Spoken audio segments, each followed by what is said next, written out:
Hello guys, and welcome back to Bradley Hall's Guitar School. So, today we are going to be talking about music theory. So, it's by far one of the biggest questions that people have asked me over the years, like time and time again. Bradley, do I need to learn music theory? Is it important? And my answer is always, personally, I'm of the firm belief that no, you do not need music theory to become a great guitarist. There have been so many countless legendary guitarists throughout the years who have not known a scrap of music theory. To be honest, it's probably the majority. However, the difference is that a lot of these guys have compensated for their lack of music theory by having really good, outstanding ears and listening skills. So yeah, generally it's my belief that if you have really developed listening skills, then you can pretty much rely on that. But if not, like the vast majority of us, us mere mortals, you need to learn music theory. And to be honest, the main advantages to learning music theory aren't the obvious practical stuff that you might assume, like being able to improvise, being able to write songs well, being able to figure out songs well, just being able to understand music at a deeper level.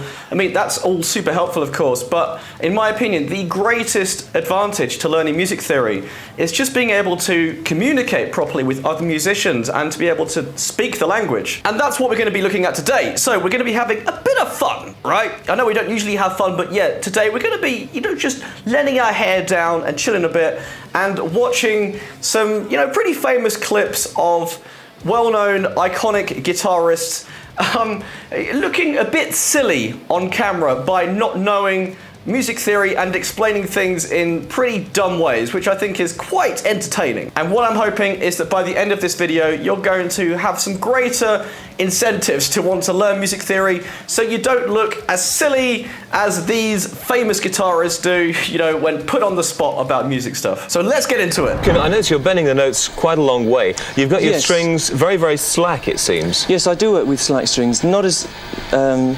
there are limits to how slack you can have them because, as you were saying earlier, you get to the point where you can't play chords in tune.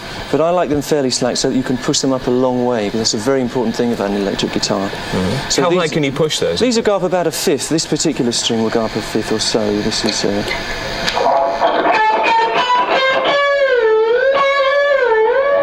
What Brian is demonstrating here is how far he can bend his strings up. So usually when you're talking about raising and lowering pitches, you're talking in terms of intervals, a major third, a minor third, a fourth, whatever. So it sounds like, he's trying to explain it in terms of intervals, so he's saying a fifth, but the way he's explaining it, I think he's confusing like intervals with frets, right? Because he's counting in terms of frets, like 1, 2, 3, 4, 5, right?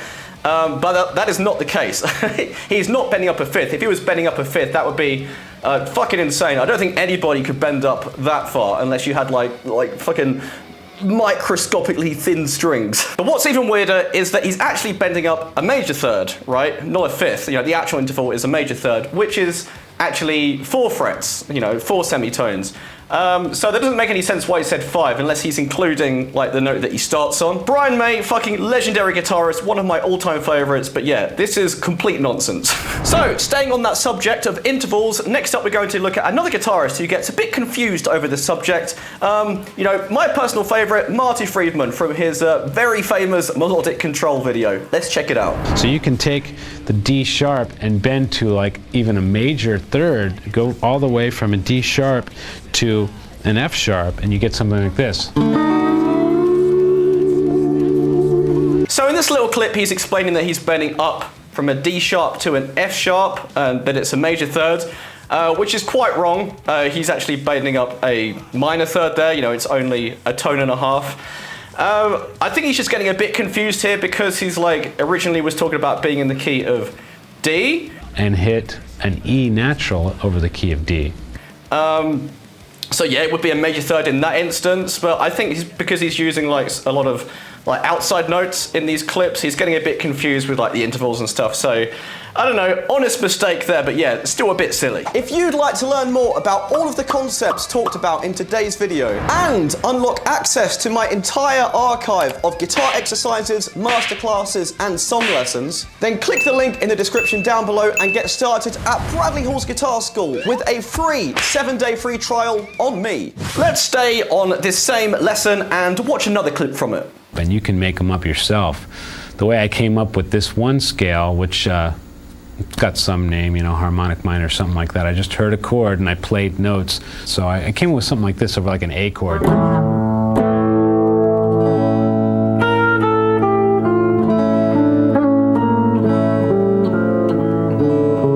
So I've always loved this clip. You know, as much as I love Marty Friedman as a player, he is an absolutely terrible teacher. And besides the fact that he's completely baked out of his mind here, he really has a hard time demonstrating, like, you know, quite simple concepts.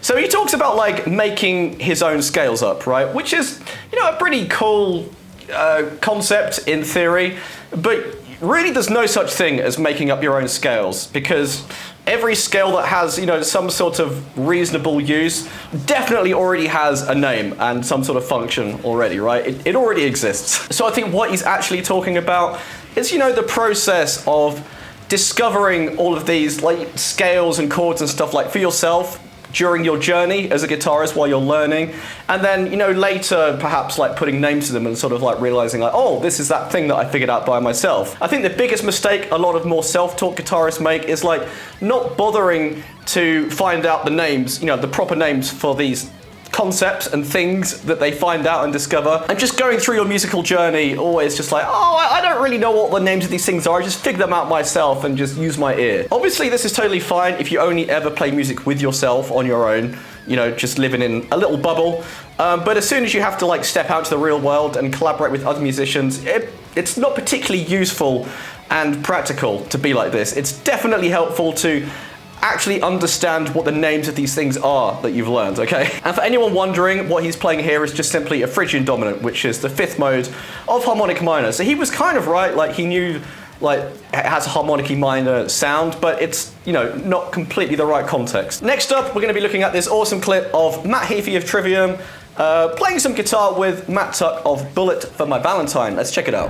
I physically can't play a minor chord very well, a minor bar chord, so I've always just lifted this. Instead of being here, it sounds like the chord's missing, I would always just lift here. That's why like this is in Blinding Tears, like Late to the Flies. Instead of having this, I've always just lifted it. So much bang for your buck.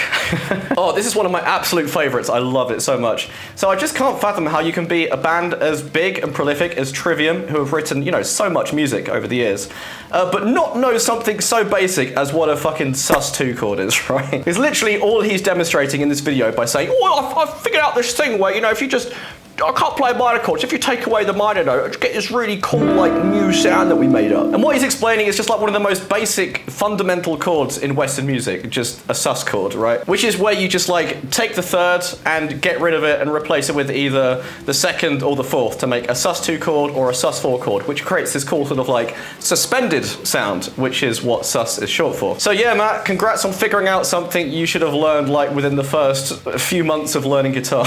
Okay, next up, we're going to be taking a look at this clip of Dave Grohl of the Foo Fighters. Let's have a look. So I was kind of playing with it, and then I kind of realized, oh, well, I could do that as well.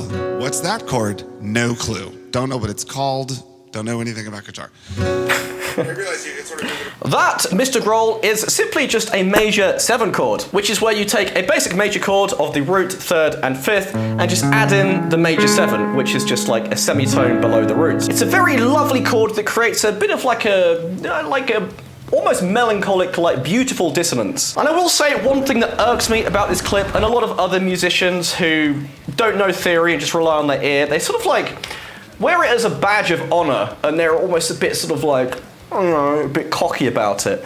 I don't know why, but this like really rubs me up the wrong way. Like, I don't know why you would ever want to use sort of like, you know, ignorance as something to be proud of. I mean, fair enough if you're very proud of your like musical ability and like your songwriting, that's awesome. Like, everybody should, you know, be confident in their own ability. But yeah, I don't like the idea that people just sort of like dismiss and snub the whole theory aspect and sort of like take pride in the fact that they don't know the proper names of all of these like pretty otherwise basic fundamental concepts. In my opinion, like that's nothing to be proud of. Okay, next up we're going to be checking out a clip of Michael Akerfeld of Opeth. Let's go. Just it's basically the drama, if you will, comes in this chord.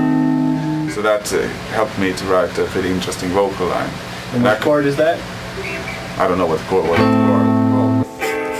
Now, I know that Michael is like a textbook example of a very advanced, accomplished musician who obviously doesn't seem to know anything about music theory, or very little, and just relies extensively on their, super developed listening ability and musical intuition. And literally all Michael is playing here is just a diminished chord, like as simple as that. And if you don't know what a diminished chord is, it's simply just the root, the minor third, and a flat fifth. Like the trademark evil metal chord. All right, next up is a clip of Slash, another one of my personal favorite guitarists. Let's see what Slash has to say. Or sometimes it just sounds cool, where you bring in the sixth, right? Which in a minor note sounds pretty weird.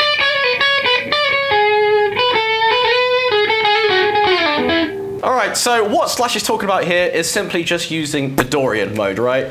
He's saying it sounds pretty weird, but honestly, like, Dorian is one of the most normal things you could play in like a minor context like this.